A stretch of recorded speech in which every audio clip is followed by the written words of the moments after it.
Hello, hello, and welcome back to another episode of Not a Roadrunner. So today is another show prep for the Plymouth because we're like a week out now.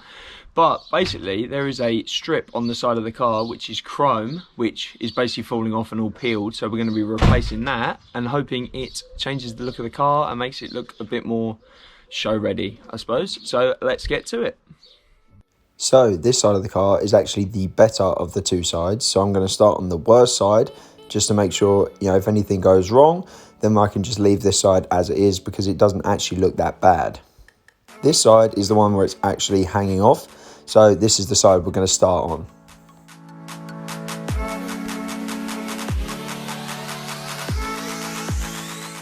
So I started at the front and worked my way back. So first thing you want to do is just pry off the old stuff. When removing mine, it actually left a weird sticky residue. So I used a trim removal tool and on my finger to scrape it all off and then degreased it ready to stick the new stuff on.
So with all of that removed and cleaned, it's actually quite mad how you can see what colour the car used to be, which obviously that strip has stopped it being bleached by the sun.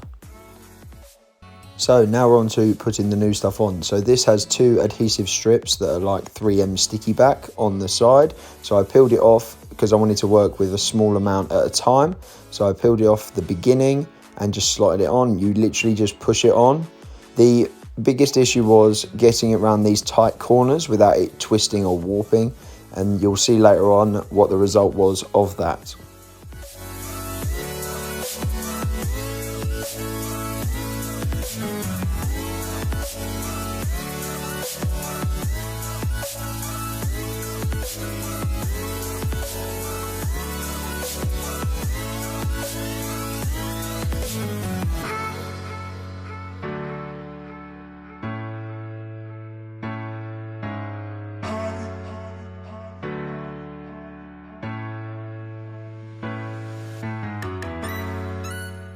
So yeah, nice and simple installation. Not necessarily easy, but simple.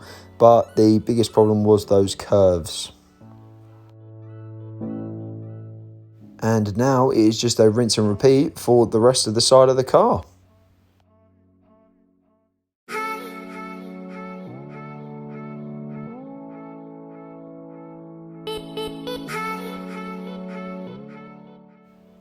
In this clip you can actually see really easily the holes in the body panels, and they were for the original trim to slot into and sort of clip on, whereas now we're obviously replacing it with something that is just sticky.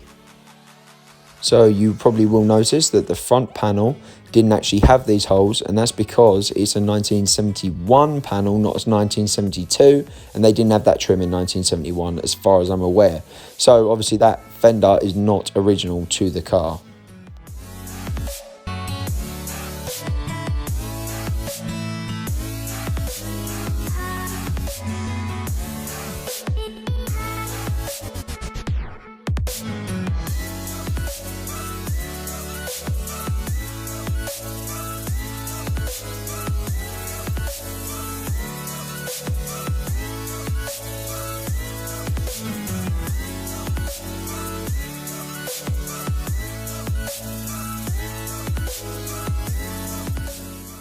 And with all of that on or replaced, it's time to put our scraps in the bin and have a look and see how it looks.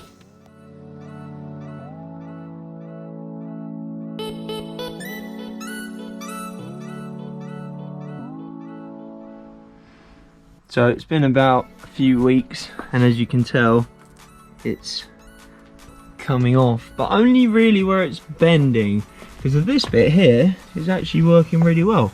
But it's where you're having to twist it at such a tight angle to try and get around these grooves that it's sort of coming off. But I mean, you know, from a distance, it still looks pretty good. So, you know, if you're going to buy it for something that's nice and straight like there, go for it. If not, then I would not bother. And that concludes today's episode, guys. So it was a win and a loss, I suppose. It was a win because it still looks better, it's chromed, but it is still hanging off, which really isn't ideal, let's be real.